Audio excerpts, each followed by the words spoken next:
அமைச்சர் ராஜினாமா. சிபிஎம் மாநில செயலாளர் பெ. சண்முகம் வாழ்த்து.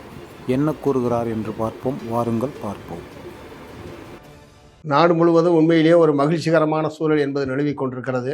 இந்த மகிழ்ச்சிக்கு அடிப்படையில் காரணம் என்ன என்பது உங்கள் எல்லாத்துக்கும் தெரியும். ஒன்றிய கல்வி அமைச்சர் திரு தர்மேந்திர பிரதான் அவர்கள் ராஜினாமா செய்திருக்கிறார். இந்த ராஜினாமாவுக்கு காரணமான மாணவர்கள், இளைஞர்கள் மேற்கொண்ட இந்த போராட்டம், அதில் பங்கேற்ற அனைத்து இளைஞர்களுக்கும் மாணவர்களுக்கும் மார்க்சிஸ்ட் கம்யூனிஸ்ட் கட்சியின் சார்பில் மனப்பூர்வமான வாழ்த்துக்களை இந்த நேரத்தில் தெரிவித்துக் கொள்ள விரும்புகிறேன். மாணவர்களும் இளைஞர்களும் ஒன்றுபட்டு தொடர்ச்சியாக போராடினால் எப்படிப்பட்ட மகத்தான வெற்றியை ஈட்ட முடியும் என்பதற்கு ஒரு முன்னுதாரணமான நிகழ்வாக, மற்றொரு முன்னுதாரணமான நிகழ்வாக தர்மேந்திர பிரதான் அவர்களுடைய இந்த ராஜினாமா என்பது அமைந்திருக்கிறது. இதற்காக கொடுத்த விலை என்பது ரொம்ப அதிகம்.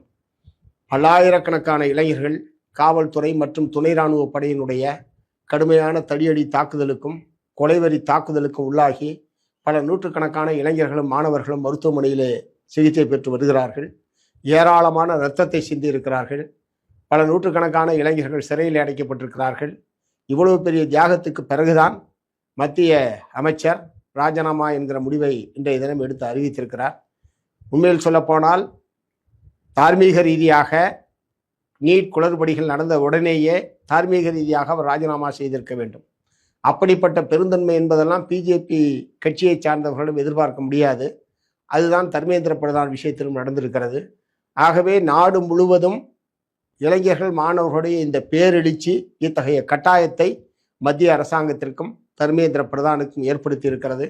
இதனுடைய தொடர்ச்சியாக முன்வைக்கப்பட்டிருக்கிற தடியடி தாக்குதலில் ஈடுபட்ட அதை காவல்துறையினர் மற்றும் துணை இராணுவ படையினர் மீது நடவடிக்கை எடுக்க வேண்டும். இந்த போராட்டத்திலே கடுமையான பாதிப்புகளுக்கு உள்ளான இளைஞர்களுக்கு உரிய இழப்பீடு என்பது வழங்க வேண்டும் என்கிற கோரிக்கை என்பது இன்னமும் நிலுவையில் இருந்து கொண்டிருக்கிறது. இந்த நேரத்தில் அனிதாவினுடைய தியாகத்தை நான் நினைவு கூற விரும்புகிறேன்.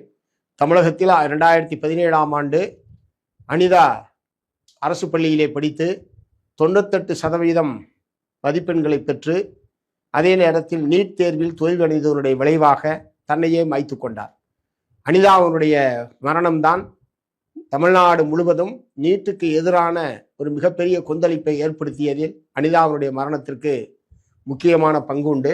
அதன் தொடர்ச்சியாகத்தான் இன்றைக்கு நாடு தழுவிய அளவில் நீட்டுக்கு எதிரான ஒரு எதிர்ப்புணர்வு என்பது பொங்கி எழுந்ததற்கும் அடிப்படையாக அனிதாவினுடைய மரணம் அமைந்திருக்கிறது என்பதை இந்த நேரத்தில் நான் குறிப்பிட்டு சொல்ல விரும்புகிறேன். இதனுடைய தொடர்ச்சியாக தமிழ்நாட்டிற்கு நீட் தேர்விலிருந்து விலக்களிக்க வேண்டும் என்பது தமிழ்நாட்டினுடைய ஏகோபித்த கோரிக்கை, அனைத்து கட்சிகளுடைய கோரிக்கை. இன்று இப்போதும் நீட் தேர்வு ஒத்து வைக்கப்பட்டதனுடைய விளைவாக 22 மாணவர்கள் தற்கொலை செய்து கொண்டு மாண்டு போயிருக்கிறார்கள். இதெல்லாம் ஈடு செய்யவே முடியாது. இதெல்லாம் இந்த ராஜினாமாவின் மூலமாக இதையெல்லாம் ஈடு செய்ய முடியாது. ஆகவே இந்த நீட் தேர்வு என்பது தமிழக இந்திய மாணவர்களுடைய மருத்துவ கனவை சிதைக்கக்கூடிய ஒன்றாக இருக்கிறது.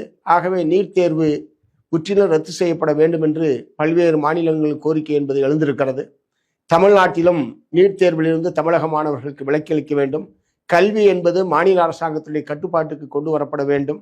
மத்திய அரசாங்கம் இது போன்ற கல்வி உள்ளிட்ட விஷயங்களில் எல்லா கல்வி சம்பந்தமான அனைத்தையும் மத்திய அரசாங்கத்துடைய கட்டுப்பாட்டுக்கு கொண்டு வருவது என்கிற நோக்கத்தோடு தான் இப்படி நாடு தழுவிய அளவில் கியூட் தேர்வு, நீட் தேர்வு, சிபிஎஸ்இ தேர்வு உள்ளிட்ட பல்வேறு தேர்வுகளையும் நடத்துவதற்கென்று தனி தேசிய அளவிலான தேர்வு முகமை என்பதையும் ஏற்படுத்தி அவர்கள் செய்து கொண்டிருக்கிறார்கள்.